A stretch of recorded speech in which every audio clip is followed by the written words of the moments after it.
Hello! In this video I will show you how to set up VPN on ZTE Blade A55.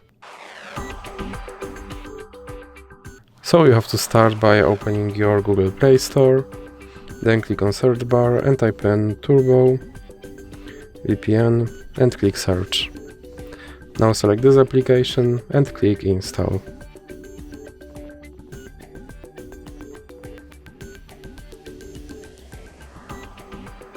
Now you can click open and here click on agree and continue.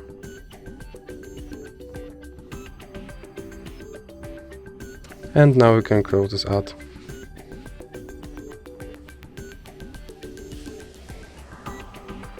Then click allow and click consent. And now click on this button to start your VPN and click OK.